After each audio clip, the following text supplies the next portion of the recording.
Hello student, आज हम बात करेंगे एएमयू पैरामेडिकल 2025 के लिए कैसे प्रिपेयर करें। इस एग्ज़ाम में ओनली 1 मंथ 10 डेज बाकी हैं। तो पहले हम देखेंगे कि किस किस पोर्शन से कितने क्वेश्चंस आते हैं। तो बायोलॉजी से हमारे 40 क्वेश्चंस आते हैं एंड केमिस्ट्री से 30 क्वेश्चंस, फिजिक्स से भी 30 क्वेश्चंस आते हैं। पहले हम देखते हैं कि बायोलॉजी को कैसे प्रिपेयर करें। बायोलॉजी के लिए सबसे पहले आपको एनसीईआरटी रीड करनी है 11th और 12th की।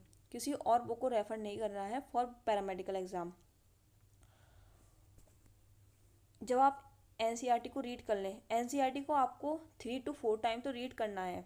अगर आप एक बार एनसीईआरटी को रीड कर लें तो उससे रिलेटेड एनसीईआरटी रिलेटेड ही क्वेश्चंस करें। एनसीईआरटी से आउट ऑफ सिलेबस क्वेश्चंस ना करें। 2024 में 11 से 20 क्वेश्चंस आए थे एंड 12 से 20 क्वेश्चंस आए थे। आप स्क्रीन पर देख भी सकते हैं। और आपको पैरामेडिकल के पीवाईक्यू करने हैं। जब आप एनसीईआरटी रिलेटेड क्वेश्चंस कर लें उसके बाद आपको पैरामेडिकल की पीवाईक्यू कर लें।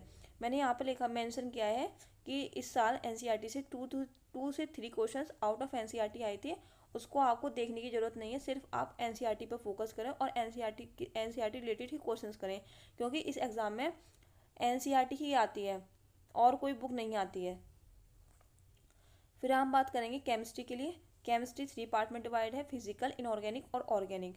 फिजिकल में इस साल 11 क्वेश्चन आए हैं, इनऑर्गेनिक से लास्ट ईयर 8 क्वेश्चन आए हैं और ऑर्गेनिक से 11 क्वेश्चन आए हैं।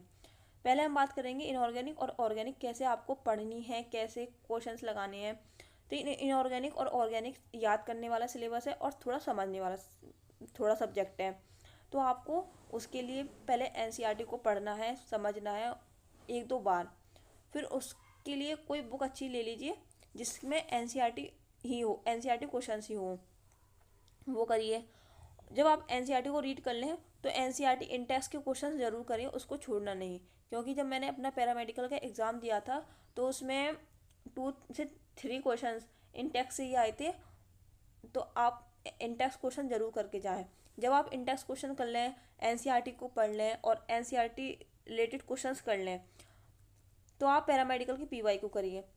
पैरामेडिकल की पीवाईक्यू करना भी बहुत ज़रूरी है, क्योंकि प्रीवियस ईयर में से भी काफ़ी सारे क्वेश्चंस आ जाते हैं। अब हम बात करें फिजिकल केमिस्ट्री। फिजिकल केमिस्ट्री में 2 होते हैं, मतलब दो तरह से पढ़नी होती है। एक हमें थ्योरी बेसिस पे पढ़नी होती है और एक हमें फॉर्मूला बेसिस पे पढ़नी होती है। तो आप फिजिकल केमिस्ट्री के लिए एक फॉर्मूला नोटबुक होती है वो बना लीजिए, ताकि उसमें आपके फॉर्मूला प्लस मेन पॉइंट लिखे हुए हों, तो आपको रिवाइज करने ईजीली हो जाए। क्योंकि थोड़ा टाइम बचा है इस एग्ज़ाम में, तो मैं आपको उस हिसाब से बता रही हूँ कि आप एक फॉर्मूला शीट बना लीजिए, उसमें थ्योरी प्लस फॉर्मूला थोड़ा लिख लीजिए और जो एनसीईआरटी के मेन पॉइंट हैं वो लिख लो। जब आप एक बार फॉर्मूले को लर्न कर लेंगे तो आपको क्वेश्चंस करने में आसानी हो जाएगी। तो आप उसके लिए भी क्वेश्चंस कर लीजिए, इंटेक्स क्वेश्चन कर लीजिए फिजिकल केमिस्ट्री के लिए भी, और पैरामेडिकल के पीवाईक्यू कर लीजिए। और पैरामेडिकल के पीवाईक्यू जरूर करिएगा। ऐसे ही हम फिजिक्स की बात करते हैं। फिजिक्स में तो आपको फॉर्मूले ही लर्न करने हैं, थोड़ी थ्योरी होती है, बहुत थोड़ी होती है, पर आपको जितने ज़्यादा आपको फॉर्मूले लर्न होंगे, मतलब फॉर्मूले अच्छी तरह से लर्न कर लीजिए। और फॉर्मूले से ही अगर आप क्वेश्चंस करेंगे तो मतलब फॉर्मूला कब लर्न होते हैं, जब आप क्वेश्चंस अच्छी तरह से, मतलब फॉर्मूले रिलेटेड क्वेश्चंस कर लें तो आपको फॉर्मूले बहुत अच्छी तरह से लर्न हो जाते हैं। और आप फिजिक्स में जितनी ज़्यादा क्वेश्चंस प्रैक्टिस करेंगे उतना ज़्यादा आपके लिए अच्छा है, क्योंकि फिजिक्स तो जब भी अच्छी होती है जितनी ज़्यादा क्वेश्चंस प्रैक्टिस करें। 2020 इसी लास्ट ईयर 11 से 17 क्वेश्चंस आए थे और 12 से 13 क्वेश्चंस आए थे।